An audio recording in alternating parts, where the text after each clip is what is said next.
അധ്യായം 27.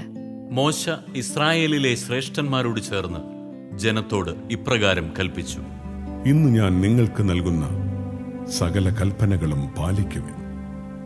ജോർദാൻ കടന്ന് നിങ്ങളുടെ ദൈവമായ കർത്താവ് നിങ്ങൾക്ക് തരുന്ന ദേശത്ത് പ്രവേശിക്കുന്ന ദിവസം നിങ്ങൾ വലിയ ശിലകൾ സ്ഥാപിച്ച് അവയ്ക്ക് കുമ്മായം പൂശണം.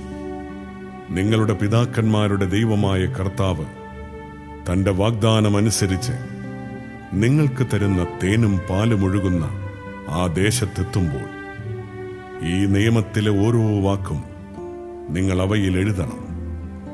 നിങ്ങൾ ജോർദാൻ കടന്നു കഴിയുമ്പോൾ ഇന്ന് ഞാൻ നിങ്ങളോട് കൽപ്പിക്കുന്നതനുസരിച്ച് ഈ കല്ലുകൾ ഏബാൽ പർവ്വതത്തിൽ നാട്ടി അവയ്ക്ക് കുമ്മായം പൂശണം. അവിടെ നിങ്ങളുടെ ദൈവമായ കർത്താവിനെ കല്ലുകൊണ്ട് ബലിപീഠം പണിയണം. അതിന്മേൽ ഇരുമ്പായുധം സ്പർശിക്കരുത്.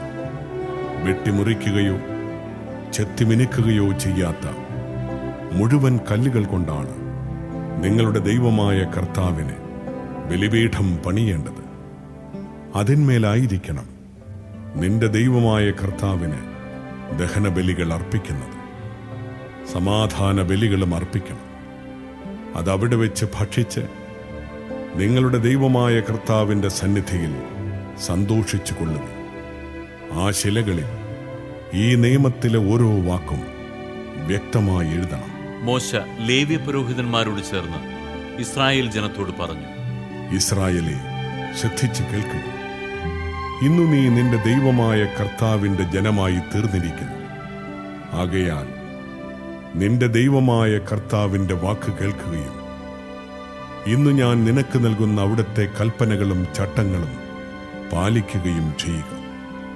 അന്ന് തന്നെ മോശ ജനത്തോട് കൽപ്പിച്ചു: നിങ്ങൾ ജോർദാൻ കടന്നു കഴിയുമ്പോൾ ജനത്തെ അനുഗ്രഹിക്കാനായി Simeon, Levi, Judah, Issachar, Joseph, Benjamin എന്നിവർ ഗെരിസിം പർവ്വതത്തിലും ശപിക്കാനായി Reuben, Gad, Asher, Zebulun, Dan, Naphtali എന്നിവർ ഏബാൽ പർവ്വതത്തിലും നിൽക്കട്ടെ. അപ്പോൾ ലേവ്യർ ഇസ്രായേൽ ജനത്തോട് ഉച്ചത്തിൽ വിളിച്ചു പറയണം: കർത്താവിനു നിന്ദ്യമായ ശില്പവേല, കൊത്തിയോ വാർത്തോ ഉണ്ടാക്കിയ വിഗ്രഹം രഹസ്യത്തിൽ പ്രതിഷ്ഠിക്കുന്നവൻ ശപിക്കപ്പെട്ടവനാകട്ടെ. അപ്പോൾ ജനമെല്ലാം ഉത്തരം പറയണം: ആമേൻ. അപ്പനെയോ അമ്മയെയോ നിന്ദിക്കുന്നവൻ ശപിക്കപ്പെട്ടവനാകട്ടെ. ജനമെല്ലാം പറയണം: ആമേൻ. അയൽക്കാരന്റെ അതിർത്തിക്കല്ല് മാറ്റുന്നവൻ ശപിക്കപ്പെട്ടവനാകട്ടെ. ജനമെല്ലാം പറയണം: ആമേൻ. കുരുടന് വഴിതെറ്റിക്കുന്നവൻ ശപിക്കപ്പെട്ടവനാകട്ടെ. ജനമെല്ലാം പറയണം: ആമേൻ.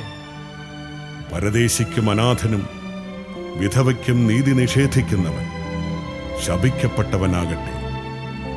ജനമെല്ലാം പറയണം: ആമേൻ. പിതാവിന്റെ ഭാര്യയോട് ശയിച്ച് അവനെ അപമാനിക്കുന്നവൻ ശപിക്കപ്പെട്ടവനാകട്ടെ. ജനമെല്ലാം പറയണം: ആമേൻ.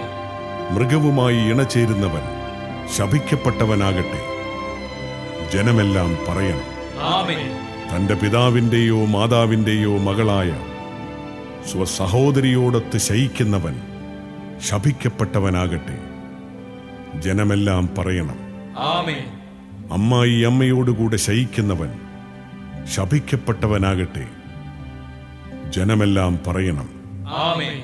അയൽക്കാരനെ രഹസ്യമായി വധിക്കുന്നവൻ ശപിക്കപ്പെട്ടവനാകട്ടെ. ജനമെല്ലാം പറയണം: ആമേൻ. നിർദോഷനെ കൊല്ലാൻ കൈക്കൂലി വാങ്ങുന്നവൻ ശപിക്കപ്പെട്ടവനാകട്ടെ. ജനമെല്ലാം പറയണം: ആമേൻ.